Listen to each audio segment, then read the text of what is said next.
of the Road Traffic Act that many of you have talked about. So there's a lot more going on. Well, let me go over here so I press this thing. So there's a lot more. Okay, I did press that. Okay, yeah. So there's a lot more going on with the Road Traffic Act, and there's there's quite some other things there that, well, people believe, like, that the Road Traffic Act, in some instances, it's too draconian. It's too extreme.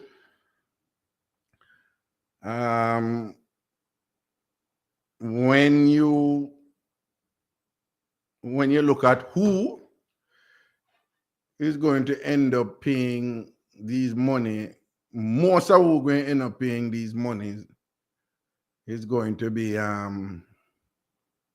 it's not rich people, but people, the people who want law and order and want things to improve in the country and things like that. They in turn could counter and say, listen, if you do not commit the infraction, you don't have to pay. Right? So again, if you don't commit the infractions, you won't have to pay the money. So you can't just, I said, these things extreme, when for the most part, most of these things under the provisions under the Road Traffic Act, you don't have to do them, you don't have to commit them. So if you don't commit them, you don't have to pay. Right? So I'm just saying, for those of you saying that the Road Traffic Act is extreme or whatever. Now, is it the case that some of the infractions are unreasonable, or that they are? Is it the case that it's easy for people to fall into these infractions? I don't know.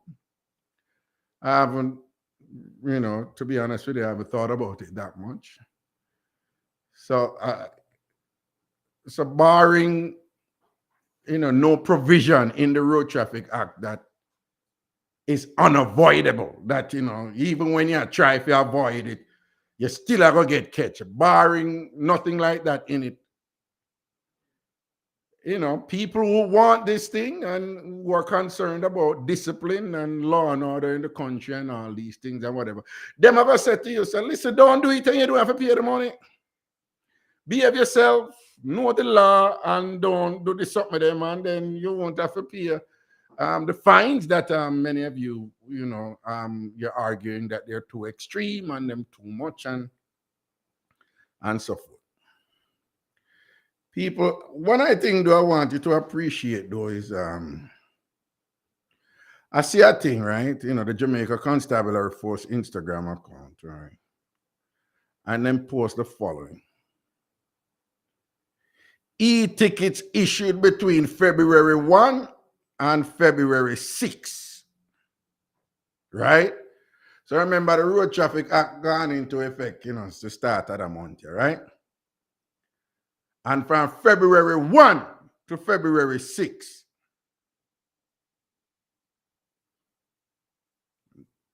the Jamaica Constabulary Force, I guess, crossed the island because it's all computerized now, so the data is right there at the fingertips. They can just download it. 5,533 tickets issued from February 1 to February 6. And what's the total amount for those tickets? 5,533 tickets issued in 5 days. So from February 1 to February 6 is 5 days. And for those of you listening, do not count February 1 as one day. Many of you, when you're counting, you do that. You count the first day. You can't count the first day. You have to count from the second day. So it's 5 days from February 1 to February 6th is 5 days because the first day would have been completed on February 2nd. Okay? So don't say 1, 2, 3, 4, 5, 6. You have to start from 2.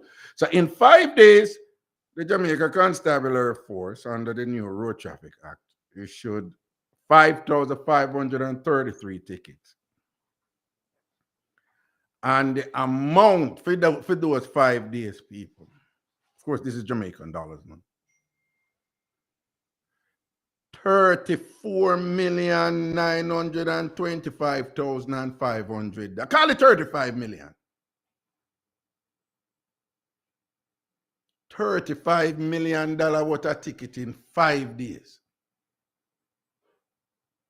Based upon the new law in Jamaica.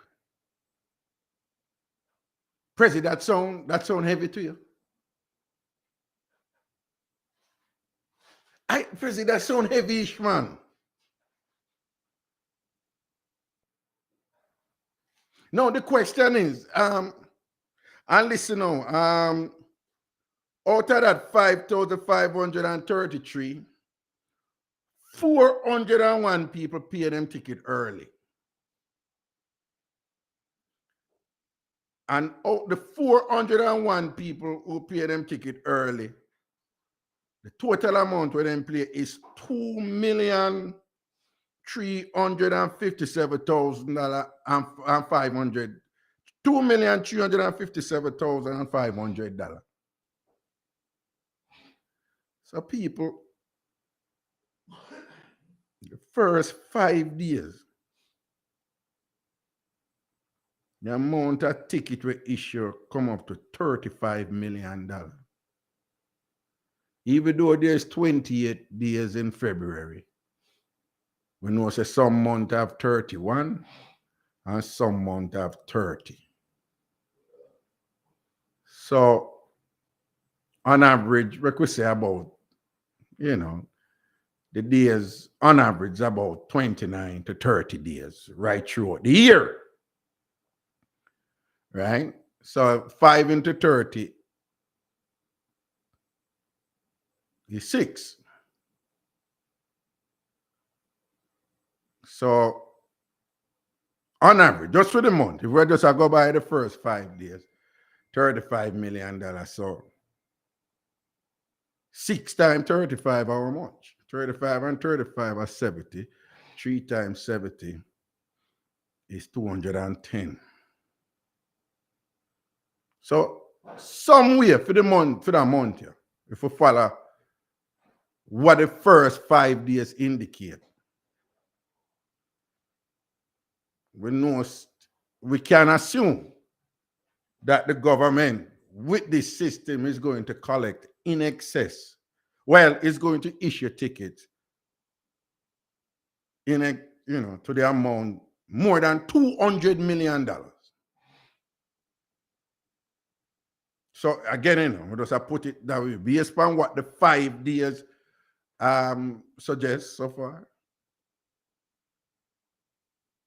We're looking at February yielding in excess of $200 million in traffic tickets.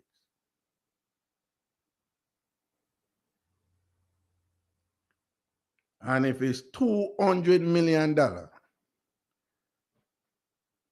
and we are getting rough, it's a $200 million.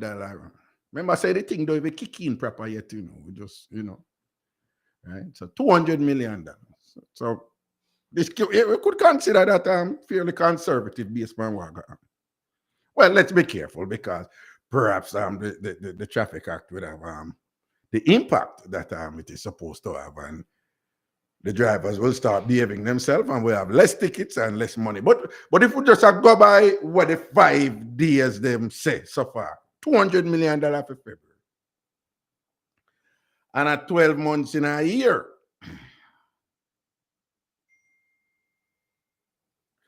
so 12 times 2 is how much? 2 12 are 24, no? So we are talking about $2,400 million. Not so, right?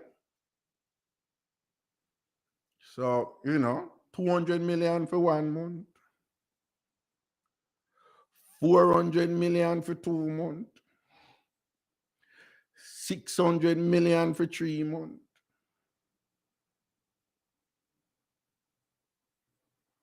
$800 million for 4 months,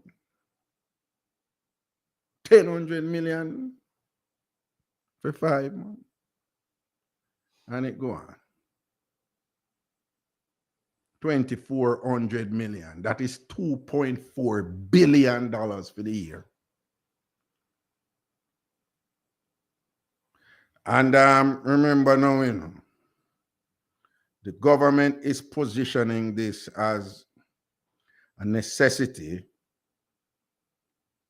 to increase discipline and, and law and order in society, which on may cost all on one, but we have been notoriously guilty of being unruly on our roads, Jamaican people. Right? Jamaica, we have a culture of a culture lacking in accountability to the rules and regulations that people are supposed to adhere to. Let's admit it, people, it's true. And that lack of accountability, one could credibly argue, is part of the reason why, sadly, we have a high rate of fatalities every year out there in the road them from Jamaica, right? And overall, we do have a law and order problem in the country. So the government does indeed, is standing on some credible legs when it says they need to implement discipline. So that is one side of the argument. But why, I tell you, so we're looking at billions of dollars, Remember now, a billion is 1,000 million, right?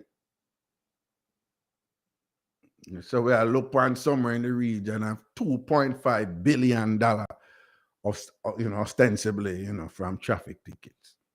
And by the way, Jamaica is, wouldn't be guilty of this. You should hear what they're going on with here in New York City.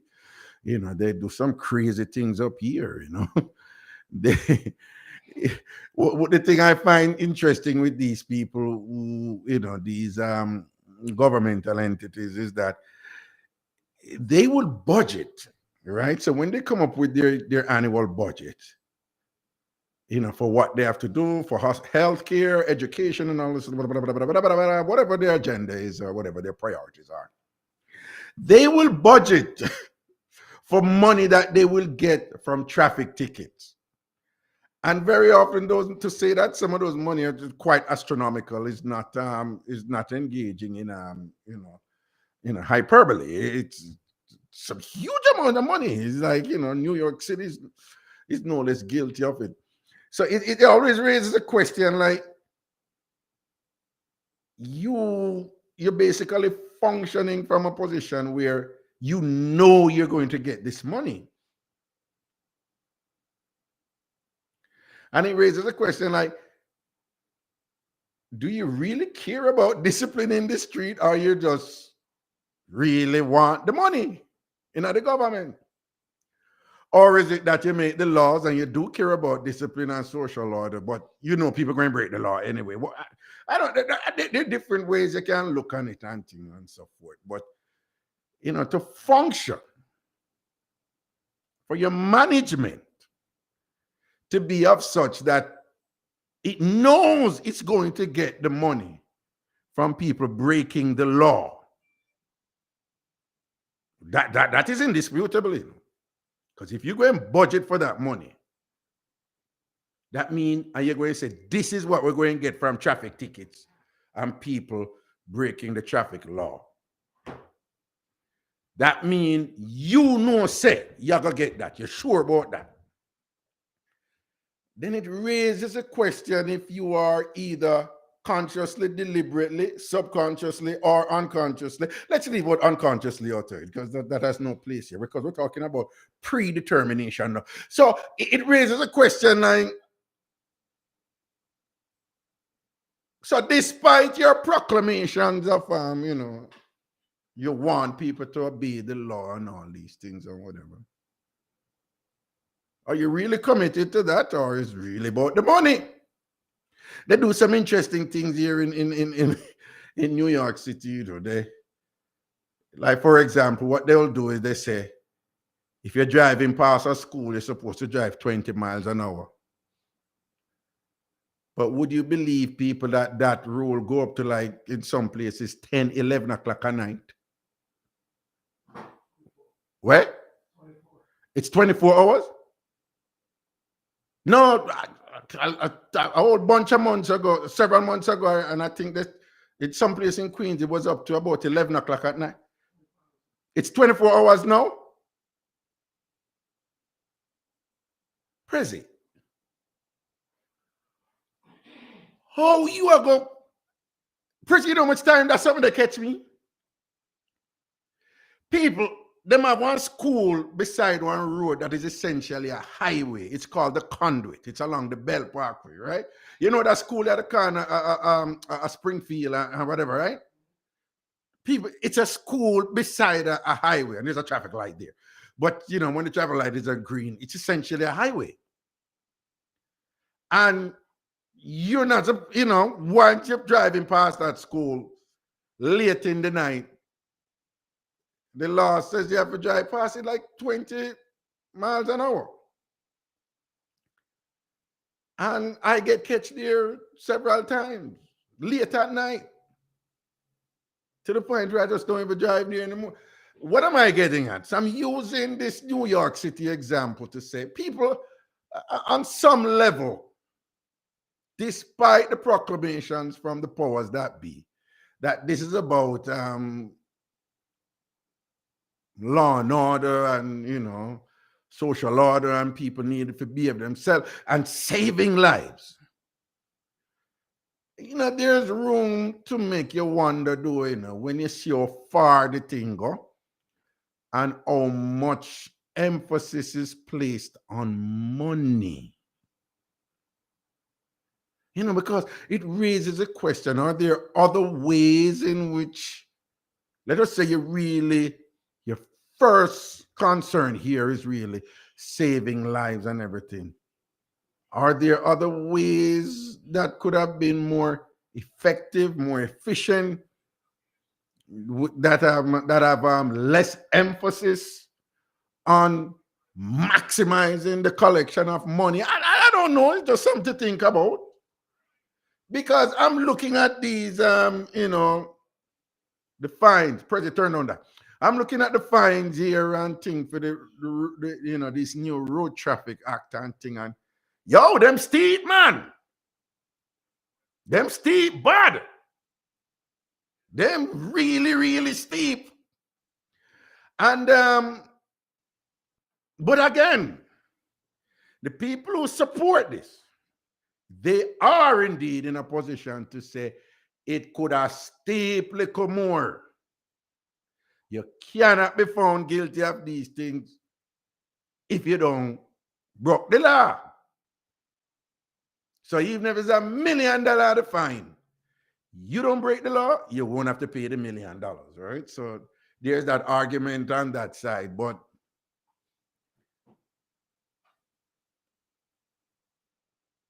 there's this emphasis on money. And then now, so in the midst of this, we are the irony. So in the midst of this thing, we're, this thing you're going to know for collect a bag of money for infractions associated with the Road Traffic Act. That is grounded under the justification that the goal here is to hold people accountable with respect to making the country a better place, right? Have we heard that before? Don't we hear that all the while? Don't? And the irony here is that here we are, immersed in the implementation of this law, and at the same time, back to SSL now. I see a report come out in the Gleaner recently that basically the report is saying, people remember, you know, the investigation are going down, right? Follow me now, you know. The investigation for SSL are going on, you know. And as I mentioned to you before, all right, so a whole heap of people lose their money, millions and millions. You see them losing money, right? I am one of those who's saying, you notice a certain people who are mouth loud when get the people do anything, them mouth loud, loud, loud. See up the country. See up the country. You shouldn't do this, you shouldn't do that, or whatever, when get the people do some little small something, right?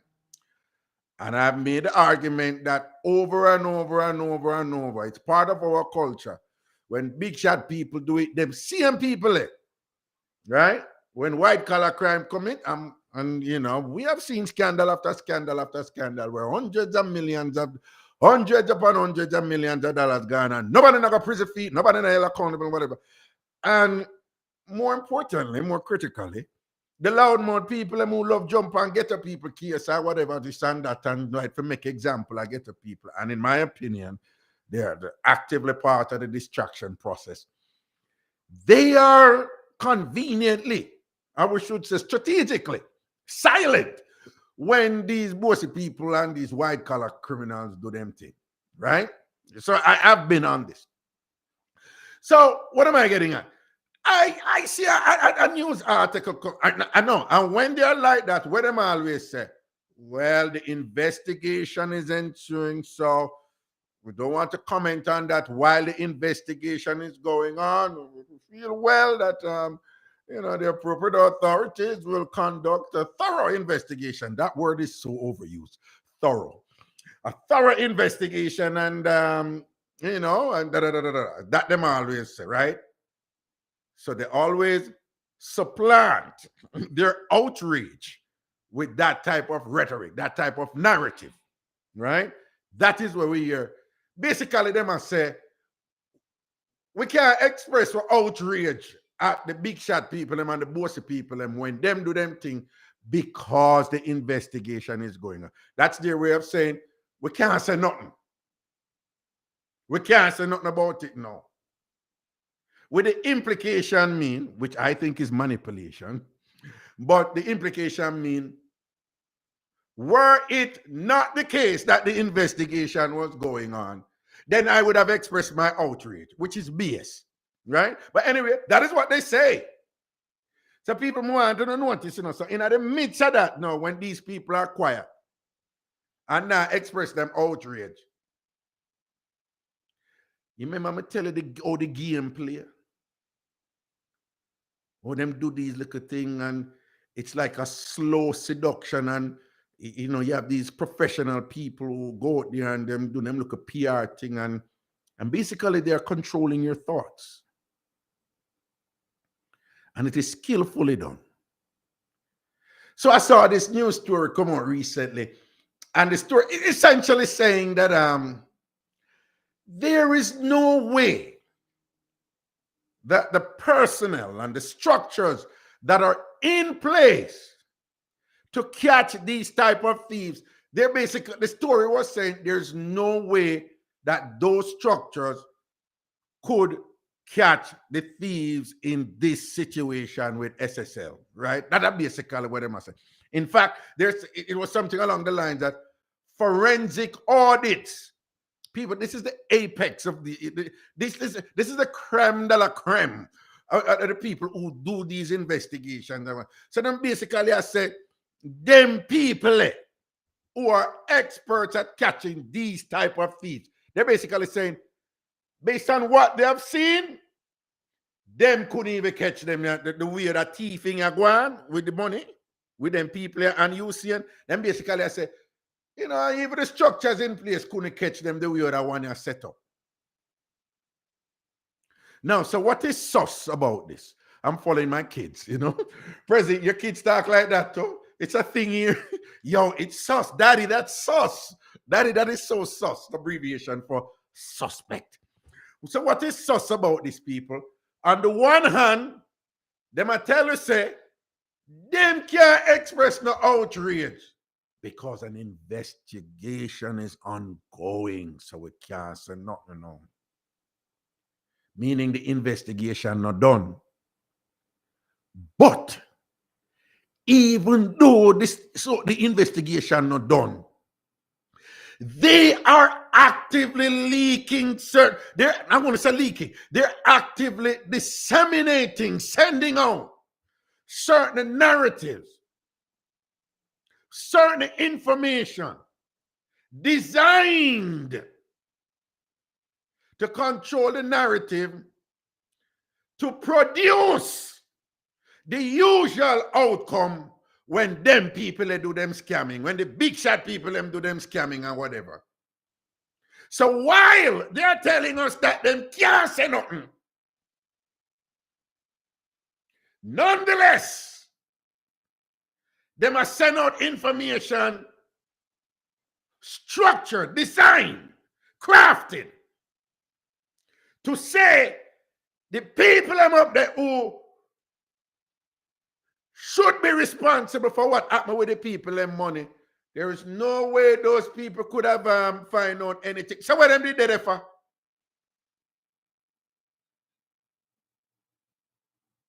So what is that then? Is that an admission of unprecedented criminal brilliance on the part of Gene Panton? What am I saying as a president? They're saying Gene Panton is a genius. They're saying whoever thief people and money in the SSL, they're so damn good that not even the best of the best of the best of the best were put in place to catch these people, could have catch them. And they're telling you this while at the same time saying we can't really express the outrage because the investigation is continuing. And so if the investigation is continuing, it means the investigation not done. But even when the investigation not done, them can't express outrage, but them cannot tell you, say, well, nobody could even catch this because that one year. People don't see people don't take on the video. When I see them take on the video, you know, see them take on the video. I not tell a lot of people, I pick up them thing a long time and I don't observe them all the while when them do the thing. I mean, tell you already, say them something I go come out of this and go on. Oh, so Gene Panton, and if that's a conditional, so I don't know anything. If there are some, if there are others complicit in this type of fiscal malfeasance that has been perpetrated on Mr. Bolton and his and the other people involved and things. So they would have us believe that though after all these years, FinSA Canal and something there, whatever, where all these things were structures were put in place to safeguard people's money. Year after year after year, them said them put these things in place and whatever, and things. These brilliant, bright people. Basically, them I tell you, said these were some, the way this activity was done, it was just so. It wasn't under the purview of the people who are in place to find out these things and whatever. But at the same time, when them say that, be reminded, only certain people money touch, and certain other people money never touch. Let me say that again. Only certain people money touch, and certain other people money never touch. Not only that, some of the people in money who never touch, let me choose my word carefully because I'm not able for them, but you know what I say. Some people in money who never touch, they had reason to remove their money. They knew something that made them remove their money.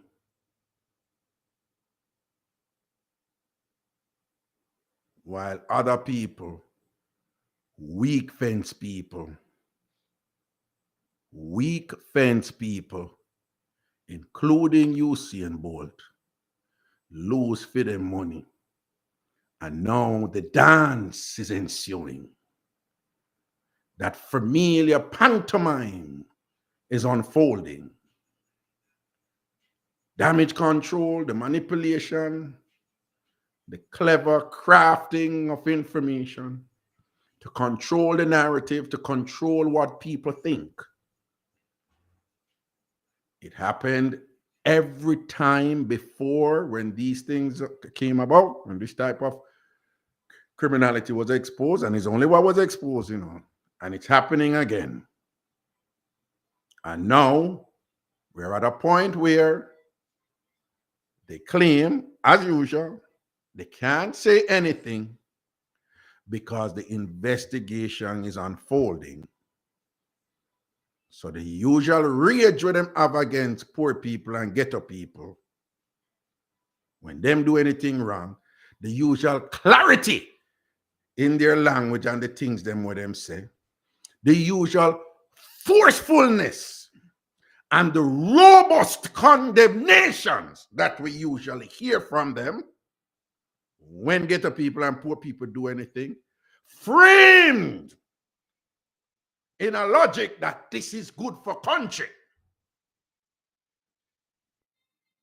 Similar rhetoric espoused for the justification of the Road Traffic Act and so forth. We don't hear that from them.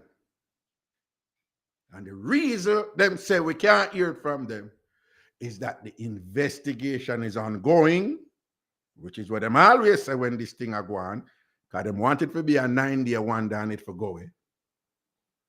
But while them say that, say the investigation is ongoing, at the same time, simultaneously, they are actively dispensing information, structure designed to protect them from accountability and to absolve them of any responsibility or culpability for that which occurred, which was under their mandate to prevent, and they failed.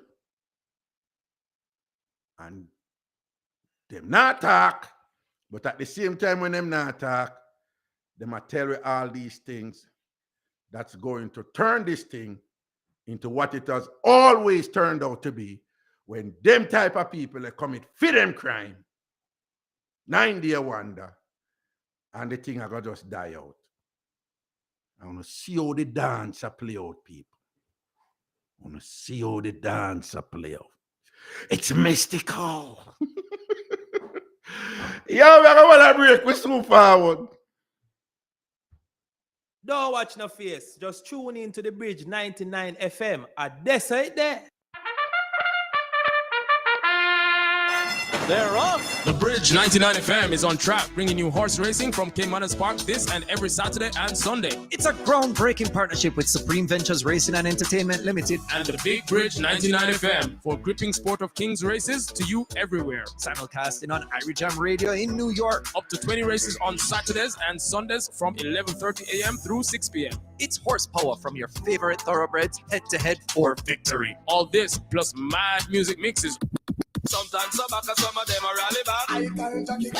Only on the Bridge 99 FM to the world.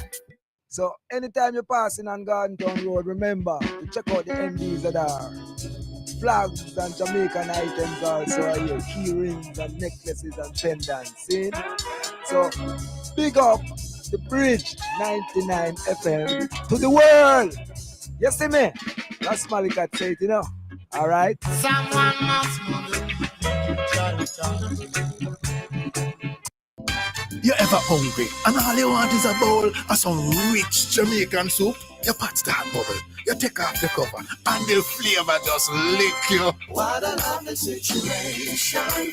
Yeah, man. With Caribbean Dream Soup Mix, we make sure you get the authentic Jamaican flavor. Chicken noodle, cock soup, pumpkin, and the new flavors. Fish, vegetable, and ram goat. Caribbean Dream Soup Mix. Flavor you want, flavor you get. Distributed by Amalgamated Distributors Limited.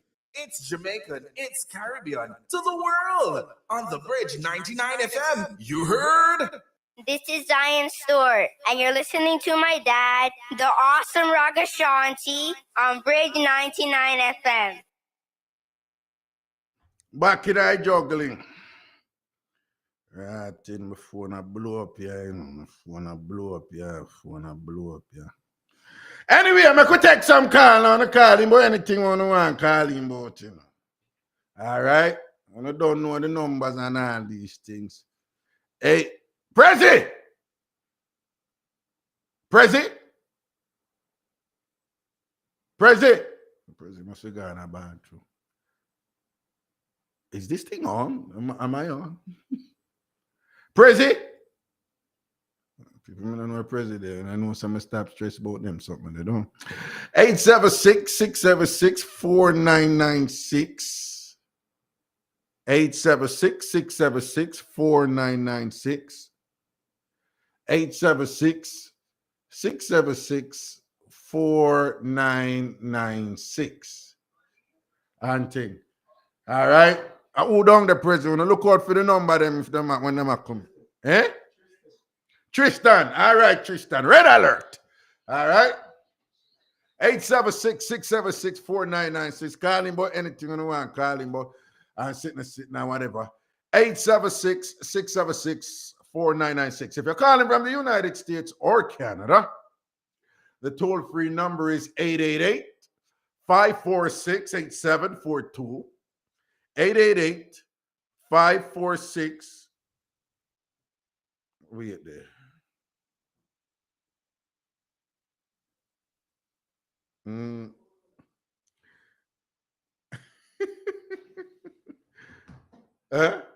What? No. Somebody said me a text. You think them people are easy?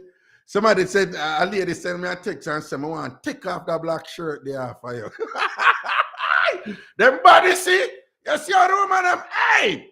I want to broke out my Star Wars belly for you people talk up to my halo. Want to see the halo over my head. I am a saint. I am an innocent saint. I remember I joke me again, so I eat that too. Okay. Yeah, man. Somebody send me a text and say, Raga, I want to take off that black shirt there for you. You think that woman is easy nowadays? Anyway, again, the toll-free number from the United States or Canada is 888-546-8742. 888-546-8742. 888-546-8742. Give me the call. Hello. Hello. Good night. Good night. Time I just call you at night. Come here, take some medication. In time I take them, we go sleep. Okay. So I can get to call you. Yeah. And what kind of medication you take? I don't want to baby sham talk about the vitamin S. No, sir. Trouble me and trouble you. What?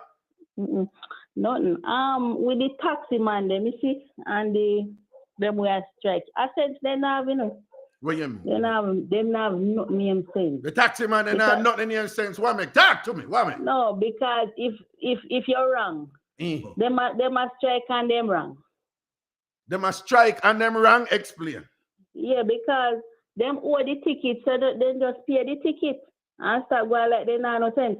Because when they got court, they must pay more. Right. And me going to one courthouse already, just because I want to see how courthouse run. Right? And me see, then judge charge them more. Right. Because me see judge say to them, say, some of them get charged for them badge. And me judge say, $5,000 for your badge. And through then take so long for you hate the judge say, $8,000 me charge you. Oh, okay. Some of them end up in a hall handcuffed. Because think about it. All right, let's say them are come, they don't live in a perfect world, so some things happen, right? So if you commit an infraction, though, and if you exist, this is where the government can make an argument, If you exist in a system where you think, say, it doesn't matter if I get a ticket because I'm gonna have to pay it anyway, then those are conditions for ignoring law and order and for do as you like and carelessness that result in all kind of serious infractions occurring against people. Because if you feel say anything wrong you do is a ticket them gonna give you and then you not have to pay for it, then the government have an argument then when they say no, we need to change that. Right? That's how it go. That's how it go. Yeah, this system not going good, Raga, because number one, that the man they will tell Cliff you say him have 400,000 for pay. How that the man they continue for drive? No, and the one will say, you hear what him say? 38 years a ticket him get and him not pay none. Yeah, me. 38 years a ticket him get and him not pay none. And when Cliff Hughes ask him, so what you do? He man said, me just go around bar. Right? So you can't tell the government say there isn't a problem. There is a. Let me ask you this. What is your characterization of how Jamaican drivers behave on the road? They not behave good because they know say all right. They know say they supposed to have on their seatbelt, especially the driver, and then have it on. Okay. And when they see police, then try it on. Okay. So you're saying in general, would you say then it's an accurate conclusion that the road traffic culture was in serious disrepair and lacking and significantly lacking in even the most basic amount of discipline that is required, that we require of our drivers? Would you say it was really really bad?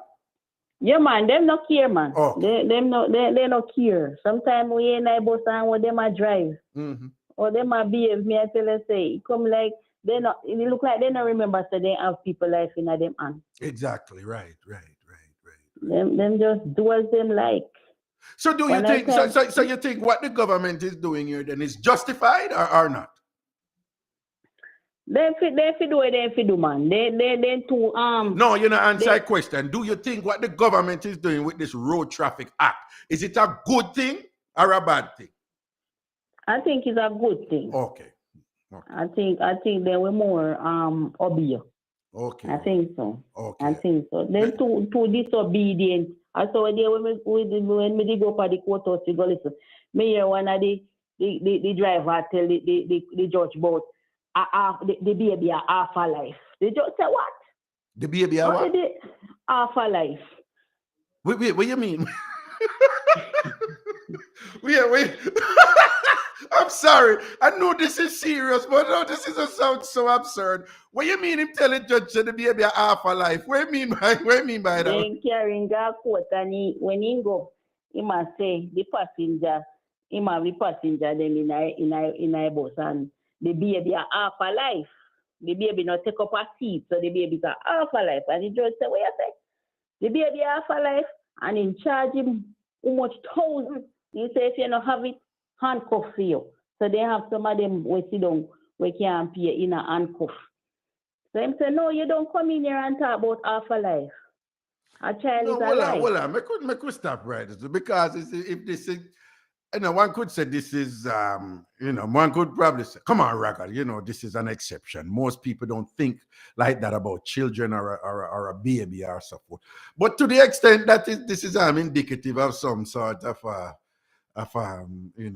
really crazy sentiment that is prevailing out there, whether amongst the people or amongst the driving culture or whatever.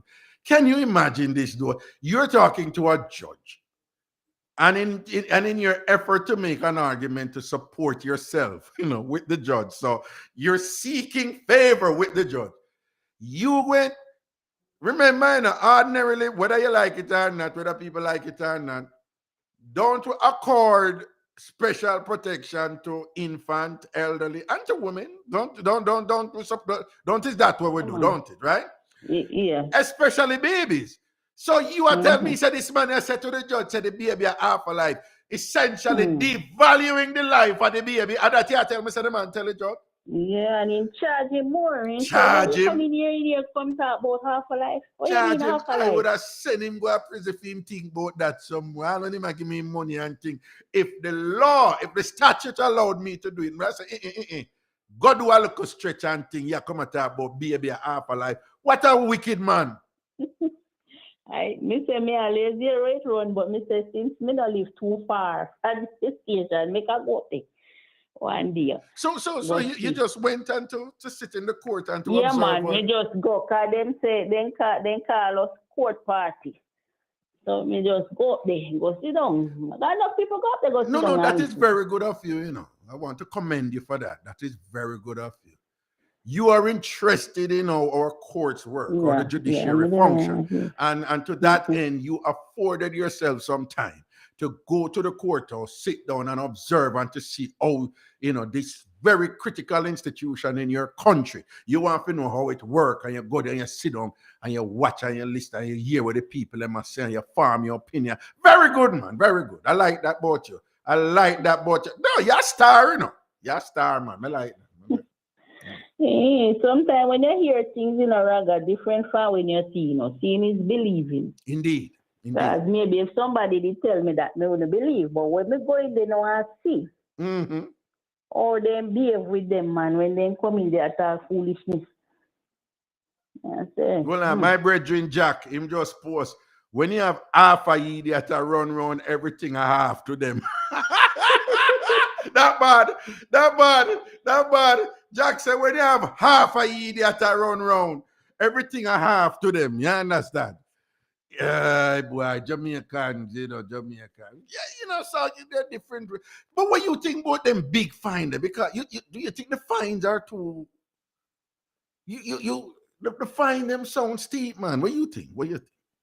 No, sometimes no, but if they have it so long, sometimes it them not go expect that them go charge them the exact money, cause them sister them not care.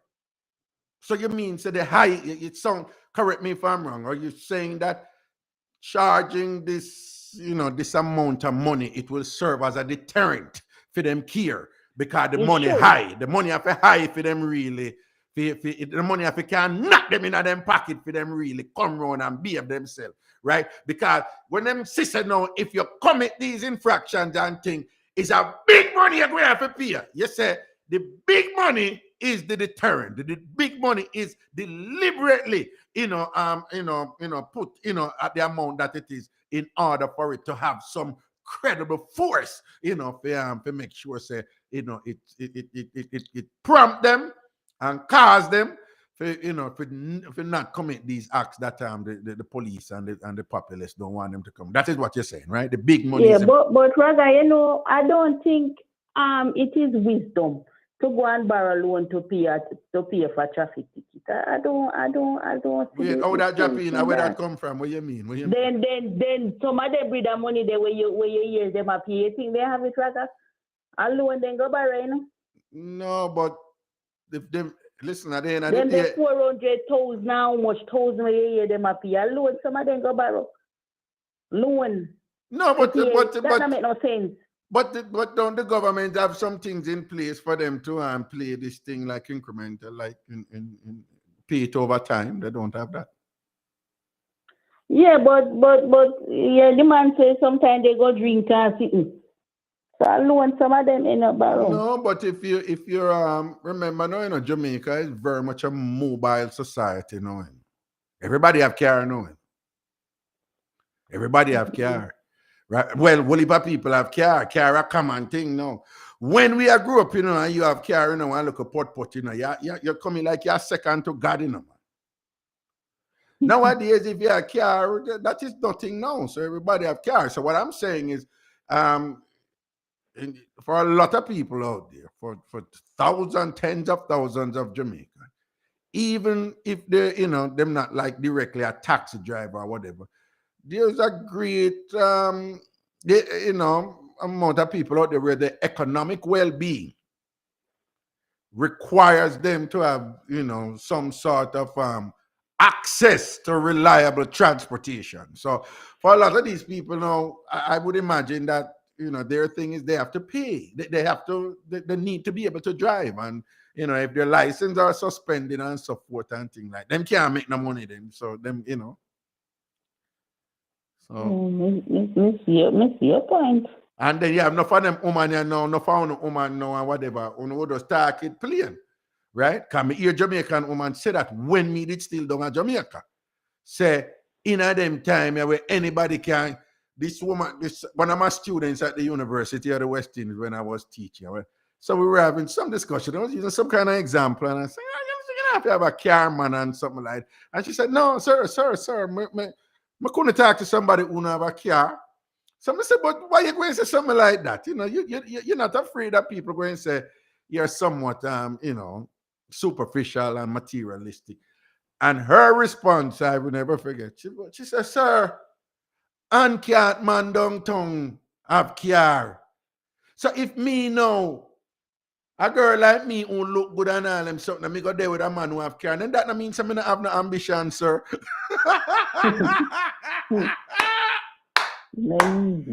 So the idea is that all of people have car come in like nothing, and people need them car, and car is a part of people identity now, So if all of the ladies them not gonna wear with if you not a car, you try know them man they gonna find the money to pay feet because them want the car. You understand, for different reasons and things. But of course, you have other people responsible. I was like, no, I need a car to drop my kids to school, I need to go to work, and then my car is what I use to make money, and I'm a salesman, a saleswoman, or whatever the case may be. But so a vehicle is integral into the economic well-being of a great many Jamaicans now. And they said, I'm going to find the money if you pay that. They're going to find the money if you pay it. I'm going to find the money. True. Finally, no. Yeah. If me can say. Yeah. The situation where the place where the lady rob up the money. Yeah. You think I think you're saying in it we will hear something about it. Mm-hmm. Because normally when these things happen, we don't hear nothing. We hear it in a news. Say that again. Normally I said when these things happen. Yeah. You hear it in the news, but you don't hear nothing again about it. All right, we don't know. Before we're going to go to the next point that you're making. Stop right there for a second. Normally, when these things happen, we may hear it in the news, then after that we hear nothing. Mm-hmm. Is it that a damning indictment against our country? Yes, because they not rather I bet if they lock up people for them, they happy. Bet you. But what is going on? The government seems quite efficient at extracting funds from people and holding them accountable when them are misbehave on the road and all these things and whatever and with all these other little things and so forth. But over the years, and PNP and JLP and the private sector, because some of the loudmouth people who love to get to them come from the private sector, and certain people from the media, over the years and thing and whatever, these bossy people and thing and these bossy scammers and sitting and whatever, we have seen them get away. So it's interesting that this road traffic act thing is going. Remember now, this road traffic act, the law was already passed. This is just the implementation of it. So the timing of it with this SSL debacle is let's say a coincidence. So it was a plan, to coincide, for both of them to coincide. But what I'm saying is, it's interesting now we're presently embroiled in this road traffic act thing now, which is designed, according to the rhetoric from the government, to to increase accountability and to put some strength in law and order in our country and whatever. And they seem that they're going to be quite successful at it now in some way, form, or the other. We're already seeing the success with the statistics I gave you with with the first 5 days and the amount of money, $35 million worth of ticket, and them collect how much million already and thing. So they're going to be quite efficient here in getting money from the people in terms of establishing law and order. But they can't seem to get it right when bossy people I brought the law and a thief up a whole heap of money. Over. Me tired of them now, Raga. Me tired of them because even with the insurance thing with the lady there, Miss Moulton, me know her, because me usually work at church and the rock, so me know her. And when me hear about it, I was so shocked to hear her name in something like that. Me remember when me did sick one time and me joined Sagicor Insurance. Hold on. So wait, stop for a second. You just called her name. I'm going to let you finish here. But I just want to remind the people that the Bridge 99 FM, myself, Ragashanti, the Bridge 99 FM, we have no evidence that Miss Moulton is guilty of anything. All we have is that reports, as you said, that her name call up, right? So I just want to be clear that nothing you are about to say and nothing that will be uttered on this show or the station for that matter should be interpreted that we are saying that Miss Moulton is guilty of anything criminal, right? But go on then. So you're saying our name call up. Yes. Knowing that she's innocent until proven guilty. Okay, but go on. Yes. Yes, I was so surprised because, as I said, that used to work up by the church. So, I know her. So, me I say to you, say, when me not say she do not mean. I don't say that. But, say, when people name call up in something, people are going to say, I got talk. All right. So, and then our situation too is that her sister is involved in something else too, which they say is a separate matter, but that involve allegations, that in terms of moving people's money, and things like that. But go on, So when me did sick one time, me joined Sagicor Insurance, and me called down there to talk to the one of the agents who signed your pass. Because me actually insurance for my daughter 1. And my daughter to 11 now. So me call the man and I talk to him and me ask him, say, then if me could I get one money out of insurance. He tell me, say, no. He tell me, say, me have to sick bad. Or me dead to get one money. And me can't believe, say, them a thief for people money. Them weird there. So me not see why me couldn't get something out of my money. Me go tell me, say, me have to show different insurance before me can get it out of my money. Well, and again, we're not saying Miss Moulton thief up any money, okay? Just want to be clear. No, but these things, when you're signing up for these insurance and thing, and you in terms of a clause where you can get access to that funds in some way, form, or the other, you have to make sure you know that before, because what he told you is actually quite common. It's like you can have these insurance. If it's a life insurance, you have to dead. But you do have life insurance where you can, after a certain period, of maturity of the money there, you can get access to that money in different ways. So what he told you is actually not unusual. Unless, so it's not something that you can just go and ask for. It had to be there in writing. Right. In fact, they are, they are constrained by laws and regulations. They can put those things together too. So there has to be specific, conditions, for you to be in pursuant to the language in the insurance agreement, where you would be able to get access to it. So it does exist. All I'm just saying, it has to be there in writing. When you're signing up for the insurance. So it's not something you can just go take out life insurance and then go back. Yes, somebody needs some access to that money there, and them tell you, well, you can't really get it like that, miss. And you're like, but I'm my money. But suppose I can't get access to the money. It really, in fairness to him, it's generally not that easy, Me hear you. But I'm really disappointed, Raga. But let us see how this one will work out because you basically, I said, the UCN factor. This is a major difference in this one because the world is watching this now just because UCN involved in it, don't it? yes, and the Prime Minister said that they cannot pay back UCN his money because they would have to pay back other people who lost their money too. Exactly. And another thing, them people where do them so. I mean, you said the woman in a wheelchair, you know. Me say she in a wheelchair, and but she has stand up with walker. And hold on. You remember when Mr. Wayne named there with the cash plus thing and whatever? Remember saying him did roll out in a wheelchair too and couldn't walk. And that played a role in him not going to prison, you know. You remember that, right? You remember the woman who take the lawyer woman and mother the money, right? Remember said reports are that she did that man to a wheelchair to and probably me so them say she'll do to herself and warrant and what and whatever this and that and thing and whatever, and she never end up in a prison too.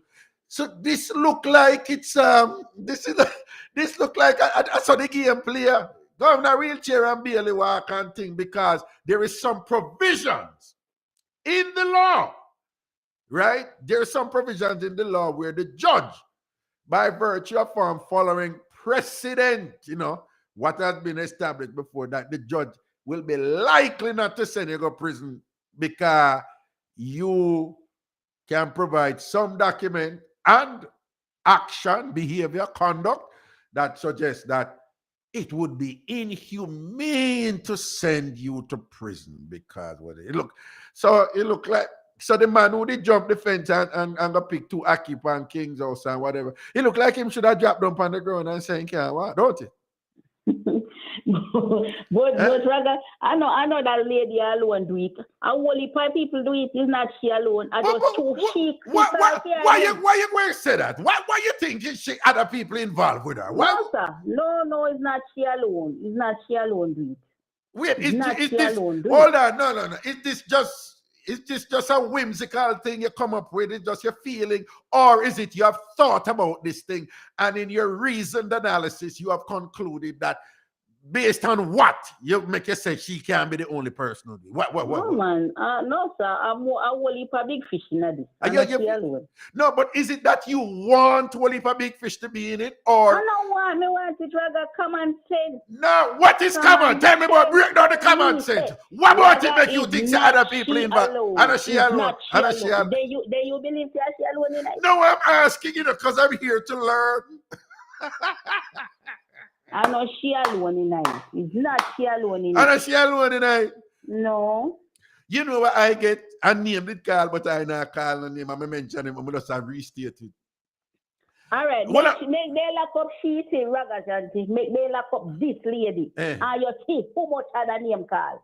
Make them send some of them where got prison and see how much other name call.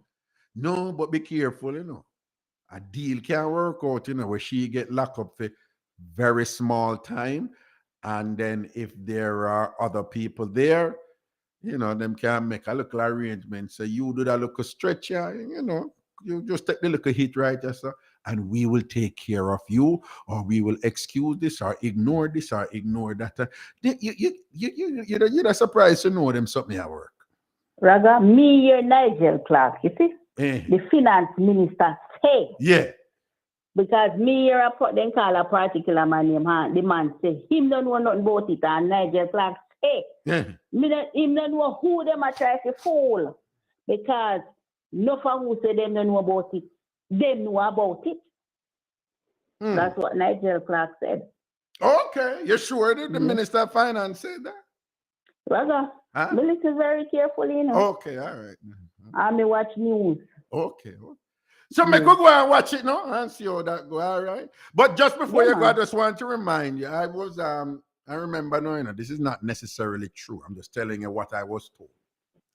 So apparently, the money a thief long time, right? From different people, including UCN. So when the money a thief, the way the money thief is, people have access to to people's account and can see where money they have for money. And apparently, a thief money and is being selective about who for money then thief.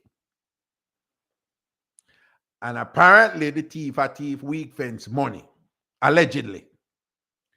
So when I time no, I'm sorry, I don't mean to be comical about this, but it was just funny to me the way it was said to me. So when I time when the thief now say them a go back now in a somebody account, because them never did want thief out of somebody account, but them say them a go over there now, but take a food. When they go over the money missing, but then that thief figure out say the money we're missing is not the owner for the money. Take it out. So I saw that thief, they figure out say somebody else a thief too. And the way that thief must be calculated now, I say that other person either thief long time or see that thief ya thief and decide say if them thief, it never come upon them are gonna blame the first thief. You follow what I say so far? Yeah. So it end up where at a minimum, two thief know say the other one a thief, but neither thief say nothing to the other thief because each thief have a position themselves like them don't know say the other person a thief. What a prick, you know. Yeah, it is sad though. People dress up in a jacket suit, people dress up in a spike heel boot and suit and a be thief. It is sad. So why we don't call them scammer to you? You hear anybody call them scammer? When the youth them do them thing with the phone thing and whatever, we say them a scammer and they're incorrigibles and we use all these awful words for them. It's an egregious felony on the part of these people. And I know insensitive and this and that they are and whatever. It's just this callousness and this cruelty and this downright evil. And what you ever notice when they fix up the word when they matter about them bossy people when them do them thieving and things like that, don't it? Yeah. I really watching to see what will come out of it. May I keep my eyes on it. And this one. Look at it, yeah. Don't take it. Yeah, fight. Big up yourself. You're night. Yeah, man. All right. Yeah. Somebody was asking if the US number is right. Yes, man. You can call 888-546-8742 if you want to call from America or Canada. Free, of course. 888-546-8742. 888-546-8742. 888-546-8742. So to the gentleman is asking if the New York City number is working. It is. Indeed, it is. Again, that number is 888-546-8742. 888-546-8742. I want to remind you, people, that I broadcast from the Irie Jam Studios in Queens, New York, my place, my city of abode, for some time now. And so what you're hearing me on the Bridge 99 FM and thing, and you know the bridge is connected globally, and it is out there, no? Yes, they must scammer too, right? I telling you, the best one, man, was when they catch the big supermarket. They did a thief light, a bridge light, man. That was the best one.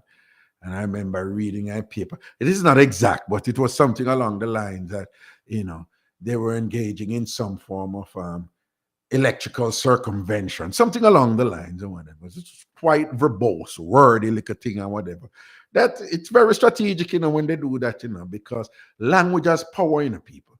Language is powerful and it crafts, the way language is used. If you're really good at it, you can diminish the severity, of a criminal act, in our culture, people, there's a marked difference in saying somebody bridge light and somebody engage in electrical circumvention, right? There's a marked difference if you say somebody's a cashier And then another person said, I'm not a cashier, I'm a financial transactor. Or the great Queen Lady Gangster out of England, now infamous in many respects, when they caught her in England, I would never forget this video. I nearly dead to rat. President, you see that video? Where them catch her a clutch, a thief in a store, and the man I call her a thief and whatever. And President, she got mad, she got angry. But what made it funny, she was dead ass serious to the President. She was so offended that the man I call her a thief. And she cussed off the store security and fight him off. And she was just so offended that this man had the audacity to call her a thief. And she passionately corrected him and said, I am not a thief. How you call thief? How you outside? How you call thief? I am not a thief. I am not a thief. I am a shoplifter. Yo, President, I'm watching video. I'm fling down myself by the ground. I'm fling down myself by the ground. Queen Lady Gangster, drop the security. I catch her a thief. And people have to get a store and tell him and say, don't call me a thief. I am a shoplifter. Language, people, I'm telling you, remember, I learned this at school. Language carries culture. Culture carries identity. And identity carries existence. That is the argument I usually make when I'm saying we should validate our Jamaican language, right?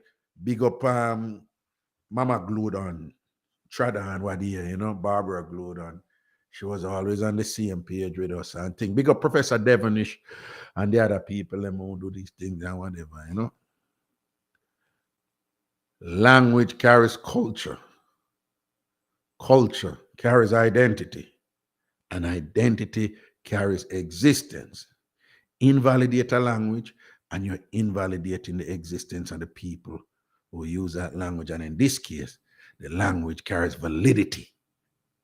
So your mastery of the language can be dispositive in whether or not you're found guilty or how severe your crime is viewed and deemed based on your expertise in manipulating the language. President, somebody was calling the number up here, and thing, so look out, again, look, call again, call back, caller. Sorry. I think just see somebody there. 888-546-8742, 888-546-8742.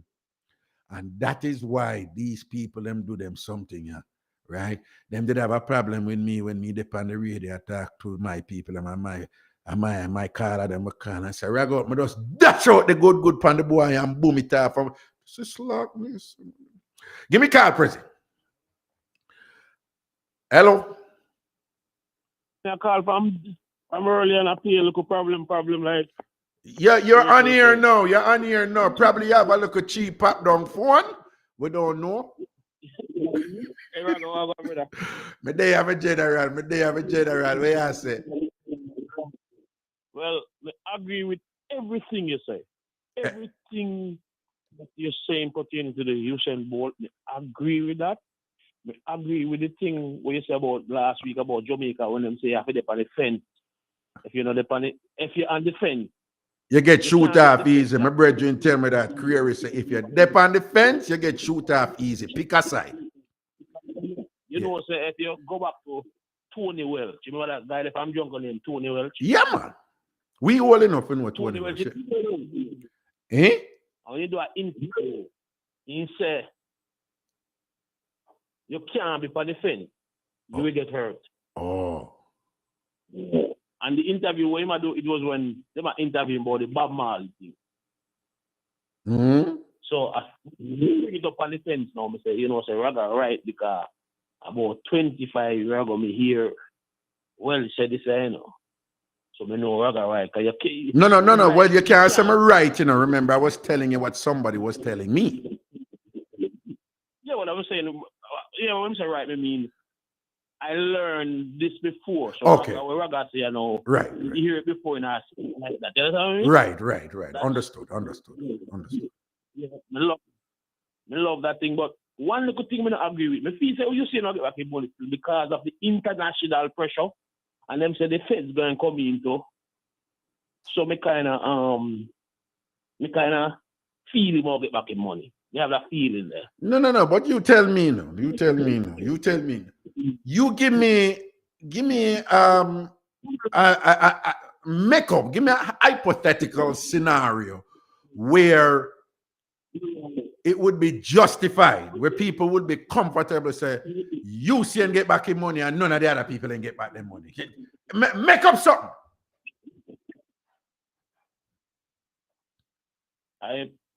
Just because of the international pressure of the FBI coming in, and the world and the feds are watching to see how it's gonna sleep on it. Because we know that in the 70s, David Core and Hugh Small and them or whatever, they run with money and go to Florida. You know that No. You can't say that on the radio. You can't even do them not here. Remember, their estates can sue still, you know. So be careful. Listen to me, the Bridge 99 FM and myself and thing. We don't know that definitively, and we have no proof to concur with what you just alleged. So you can't say them thing on radio, yeah. Particularly with them same people who we are telling about. Remember, see how them work, you know, them. Clot up with me. I have to protect his station. Yeah, so you can't say that. I apologize. Yeah. I apologize to you and the radio station and my bad on that one. All right. Yeah. Fine. Yeah. But the feds and the international is more than before. So this is more. I think this is more. It's a big thing. And so much publicity, so much. All right, listen. What you just did, what you just did was give me a reason.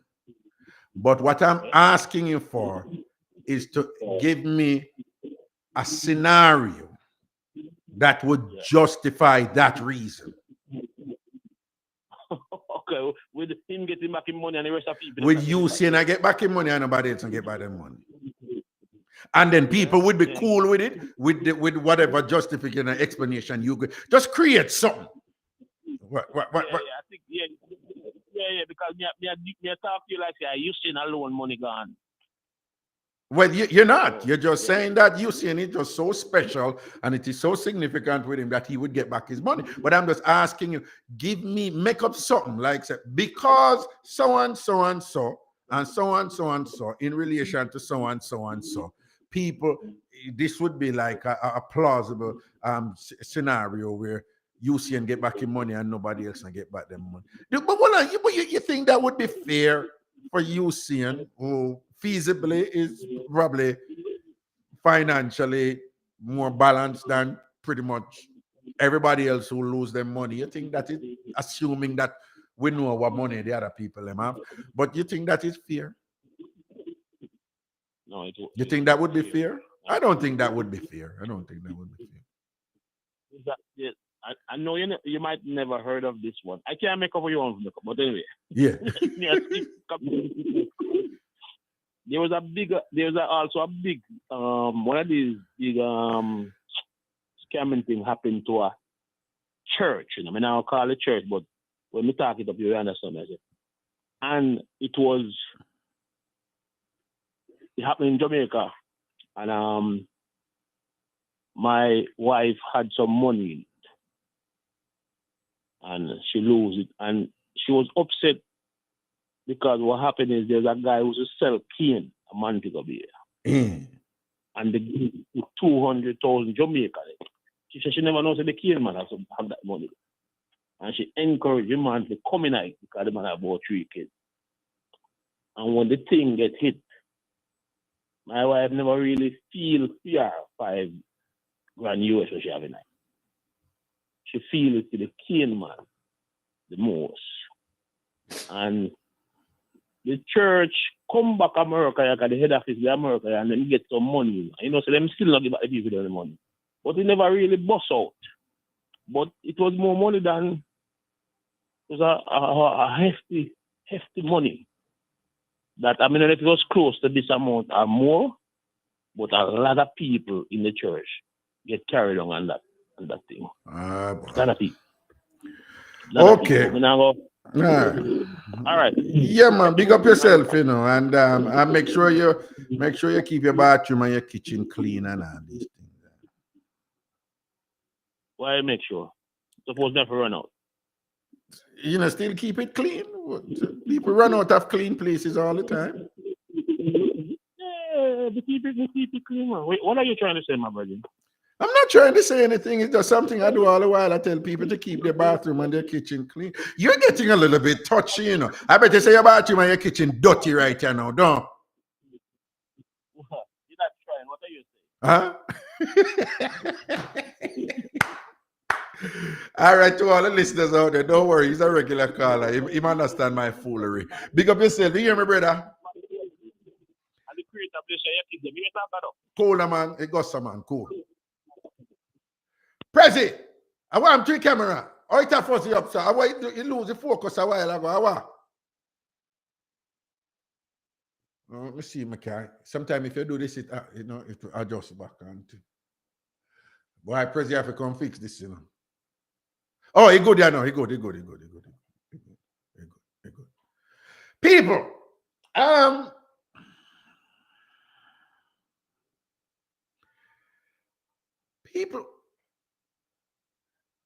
we Jamaicans, you know, we're known to be very expressive, don't it? Yeah. I mean, we're world renowned for being expressive. Some people find it sexy. Some people find it irritating and annoying. You know, there are people out there who are really annoyed by Jamaicans, you know. And then there are those out there who just absolutely love Jamaicans, you know.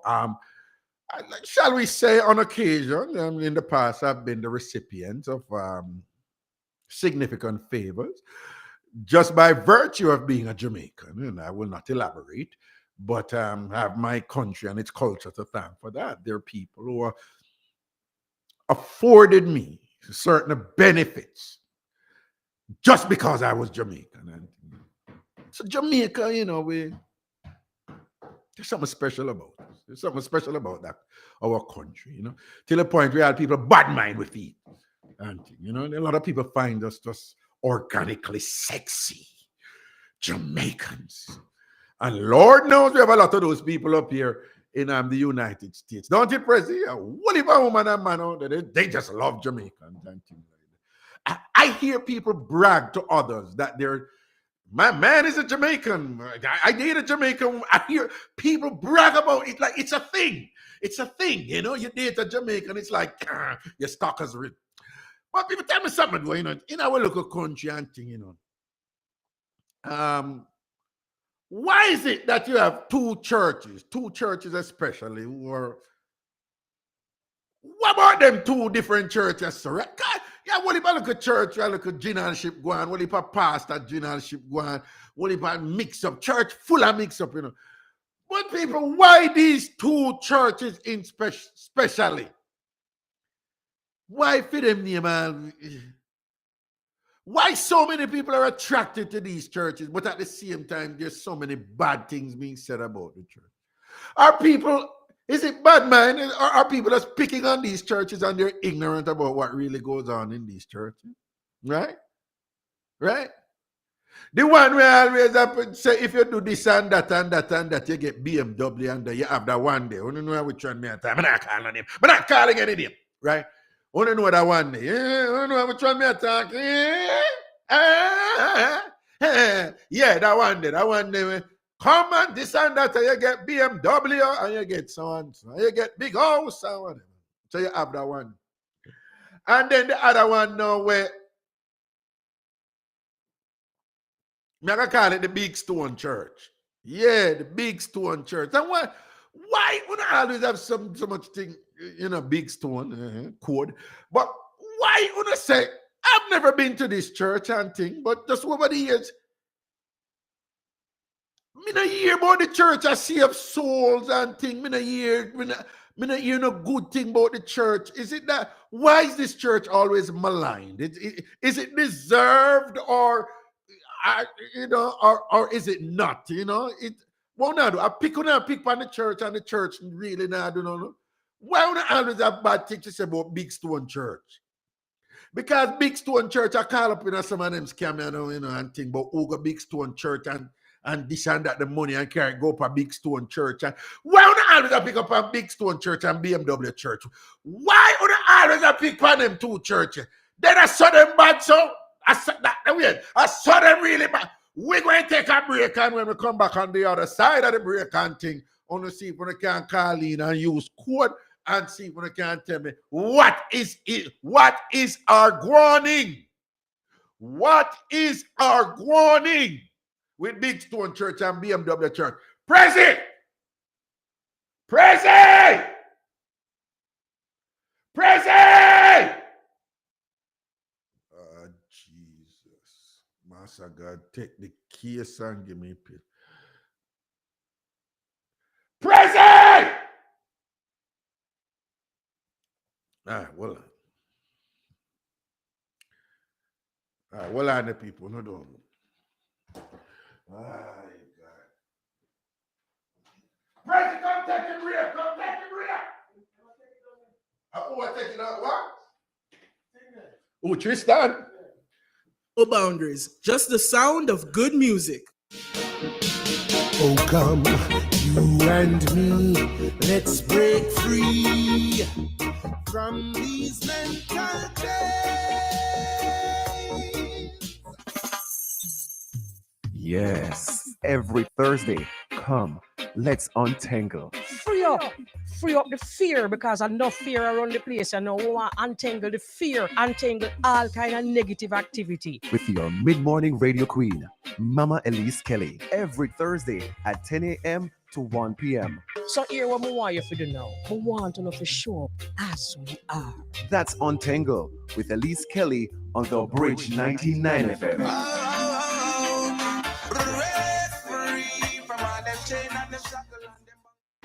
If you're in business, get on the bridge. 876-669-5000. If you're in business, get on the bridge. 876-669-5000. If you're in business, get on the bridge. 876-669-5000. Call now. The Bridge 99 FM celebrates Black History Month. Born on August 21st, 1986, Hussein Said Leopold, OJ, CD, and OLY is a retired Jamaican sprinter, widely considered to be the greatest sprinter of all time. He is the world record holder in the 100 meters, 200 meters, and the 4x100 meters relay. Bolt defied the conventional wisdom that very tall sprinters are disadvantaged as fast starters. The Bridge 99 FM celebrates Black History Month.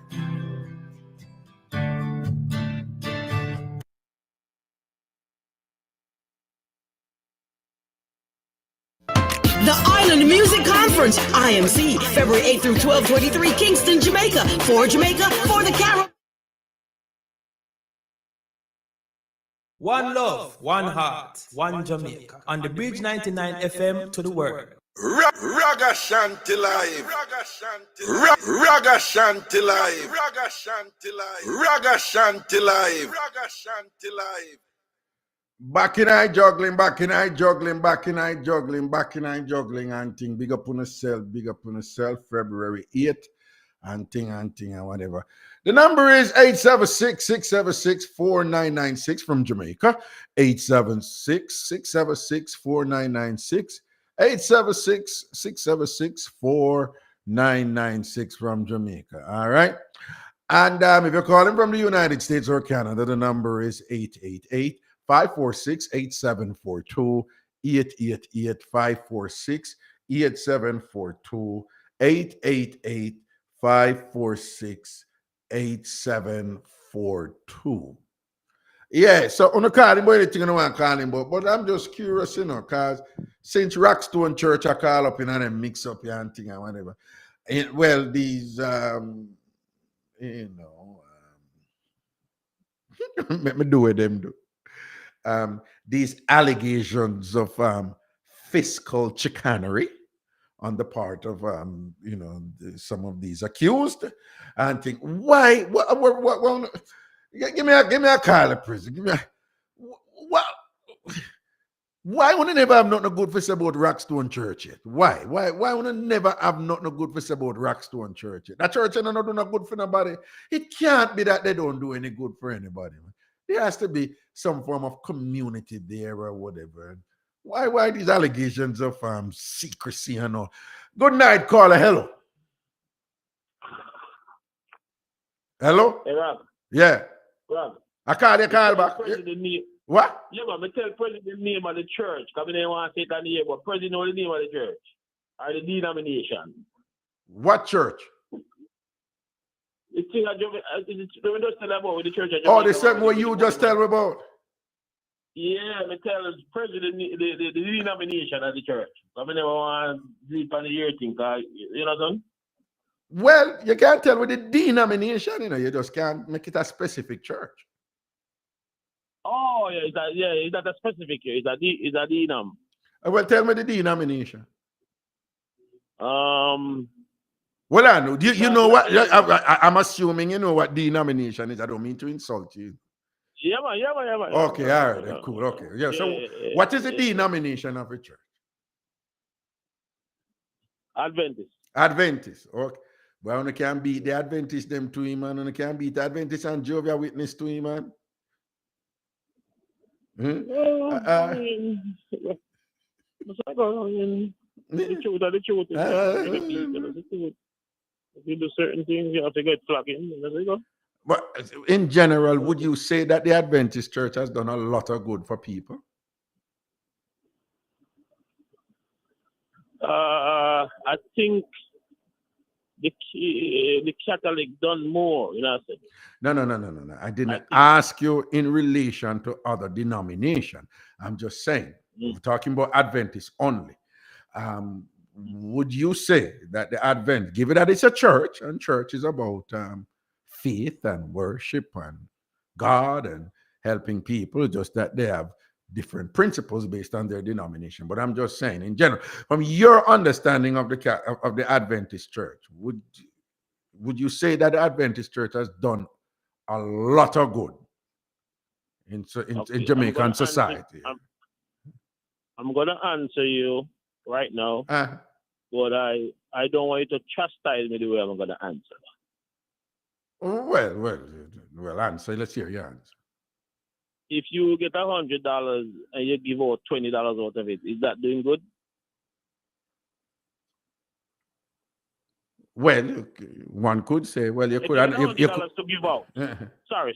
If you get $100 to give out and you only give out $20, is that considered being good? Are you implying or stating, that the Adventist church gives out way less than it takes in? All churches. All churches. See, I carry me all about the place. May I ask you about the Adventist church? No, you're going for all churches. All right, so good then. Because I just want to make a point, because people, there's this thing for talk bad about the Adventists, them too, and thing, and probably we should cut out that. No, because there's a lot of nice people who are Adventists. Very, very. I know a lot of Adventists who are very nice. They do a lot of good. And they do a lot of good. So why you were so reluctant to say it? Reluctant to say what? That you just said the Adventists do a lot of good. So why you couldn't just say that before? No, not because they do a lot of good. You can't talk about the bad. But I just didn't want to just go into the bad like it. You know what I mean? Okay. All right then, my brother. Bless up your soul. All of them has done good, and all of them have do a lot of bad. You know that. Well, yes. All right, Papa. I'll say a word, man. Cool. What is this? What is Percy? I say no. Prezi. So earlier I made the point that over the years here in America, I have been the recipient of significant benefits from the sole fact that I'm a Jamaican, right? Here where somebody posts in our chat right here now. Yes, Raga. You did get ahead in life for being Jamaican. You get ahead.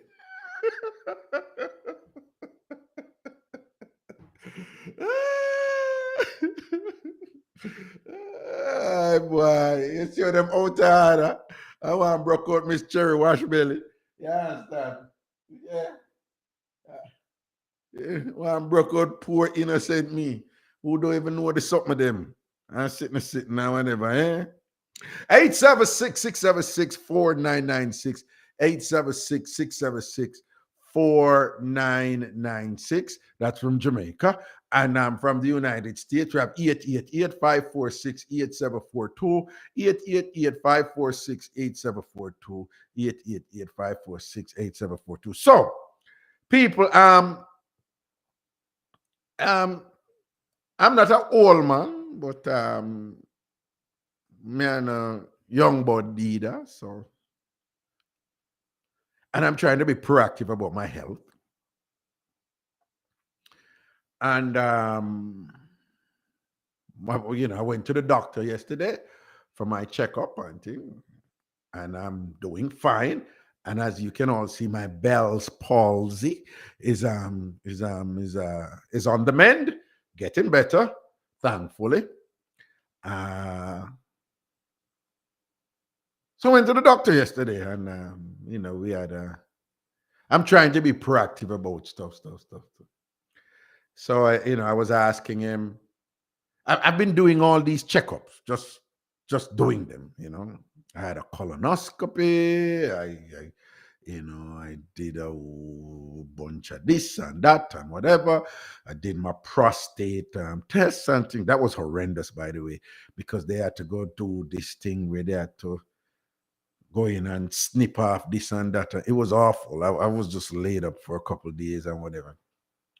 Yeah, it was that, go in with scalpel and thing and cut off piece to do a biopsy and them some. But anyway, all those tests were done, and so I was told that you're actually pretty healthy, and they said, well, watch the weight. You're putting on a little weight right around your belly part here and thing, which is true. So the doctor say you have to ease up. Additionally, the sleep thing, I have a little sleep problem. And them explain, and I know this, people used to sleep on water. I'm telling you, anybody I listen to me long time, sleep on water is just two critical things. Sleep and water. They impact so much of what we do and so much in your body. Sleep and water. Not getting enough sleep or not getting enough water, it affects your concentration. It affects your skin. It affects your hair. It affects your eyes. It affects your temperament. Right? It affects whether or not you're susceptible to becoming irritable. It affects stress. That's a no-brainer. You don't get enough sleep, your body is not rested. If your body is not rested, stress level increase. Your stress level increase, it affects your temper. It affects your concentration. Your concentration affects your ability at work. If it affects your temper, it affects your social relations, your personality. People don't like you because you're just a bastard. You're a punk. You are, because you're just whatever. It affects everything. It affects your vision. What you see, and it affects everything. It affects your toenail, your eyebrow, everything. It affects how much gray hair you get. Sleep on one. So I was lectured on that the Bell's palsy. It was a nerves thing that again, thankfully it wasn't stroke or whatever. But the doctor was very clear. He said Bell's palsy is not stroke. It's often mistaken for stroke, but it's not stroke. But he said also that The fact that you got Bell's palsy, though, it means that your body is under a certain amount of stress that caused, that stressed those nerves on that side of my face, and it resulted in the Bell's palsy. So what he's saying is that, well, 4 doctors say it. 1 doctor first at the urgent care and 3 doctors at Long Island Jewish Medical Center. They do this triage thing there, and they were like, yeah, but what it means is that your body is stressed. So when I explain my lifestyle and my work schedule and whatever, they're like, you got to slow down. You have to slow down. I say you have to slow down. And they were quite clear. They're like, they were like, Dr. Stewart, with all due respect, you're not 18 anymore. And I was like, yeah. Sometimes I forget that, Thanks for the reminder, because up till this morning, I thought I was like 17, 8. I'm joking, but y'all get the point. You get what I'm saying, right? So I was strenuously lectured that slow down. I just so you know, people, there's something I do full time, and then separate outside of that, I essentially work full time. So there's these, I'm involved in 2 endeavors that are full time, and working late at night, and I wake up early, and then boom, I work late. I go to bed at sometime 3, 4. Wake up, start the work, then boom, jump in my car, train station, catch a train, catch a subway, go on, work all day, come back again, this and that. And yeah, too much.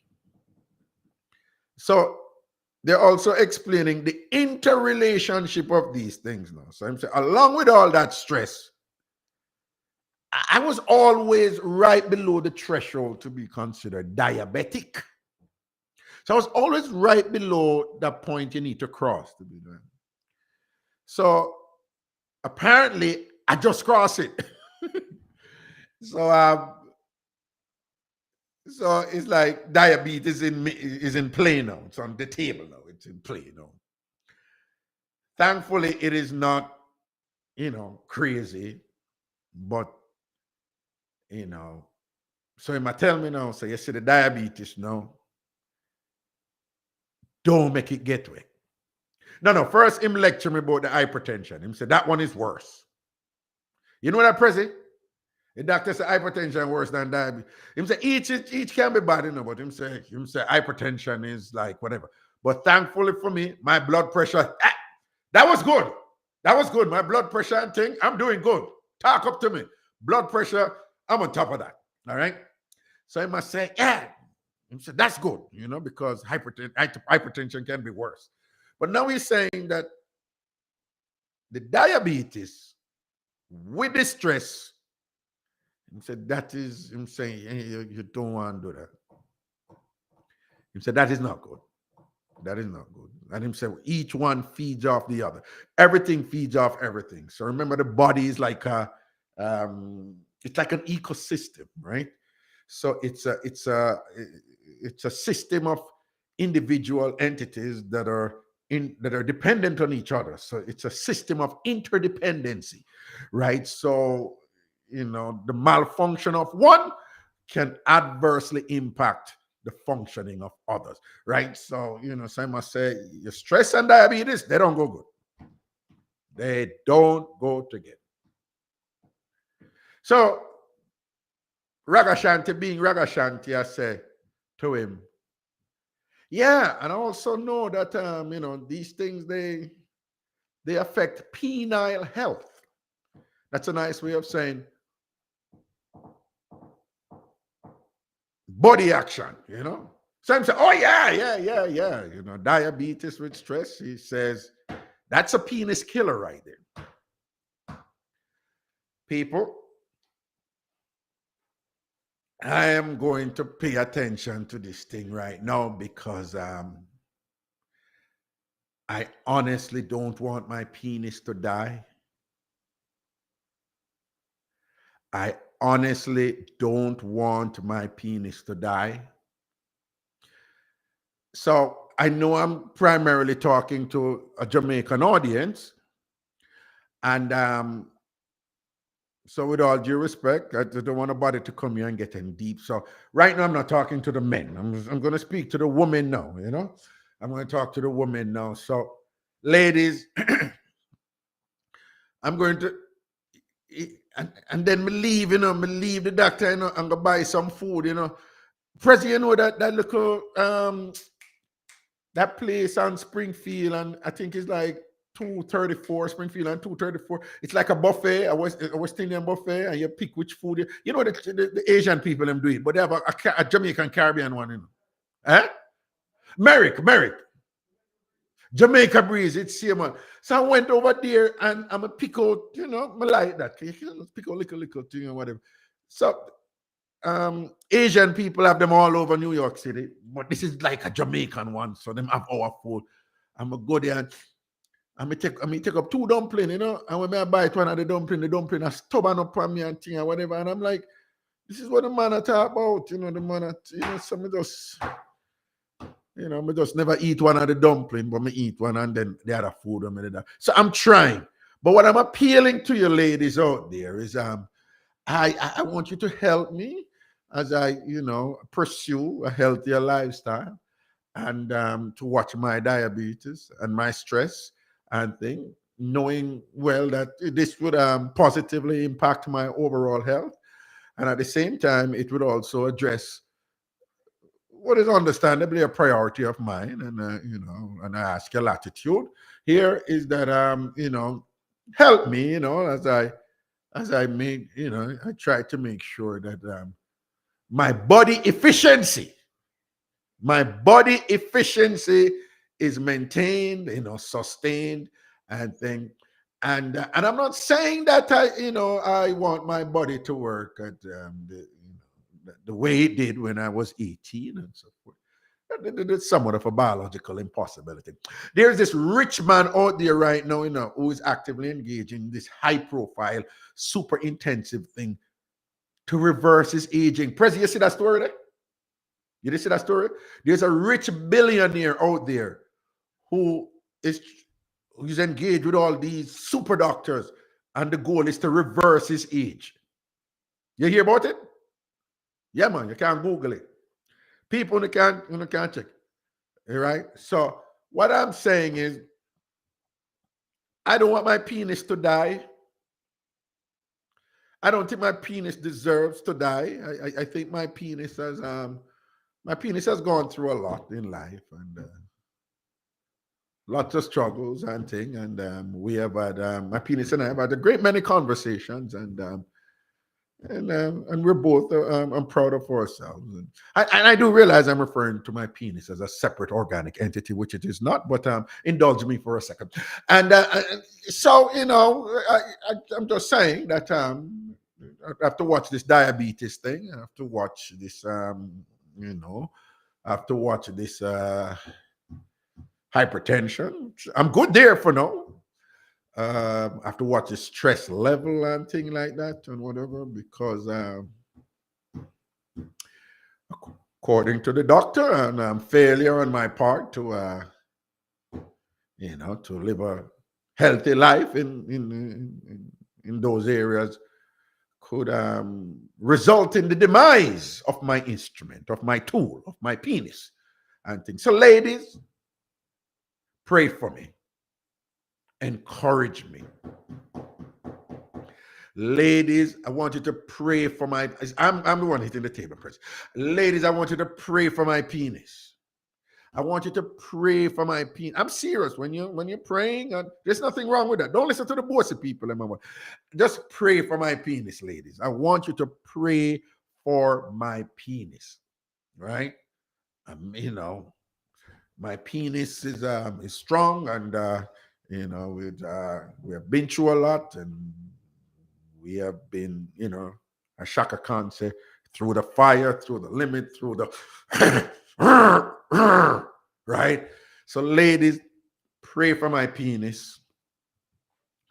And I know this could be a communal effort, you know, to ensure that Raga's penis does not die.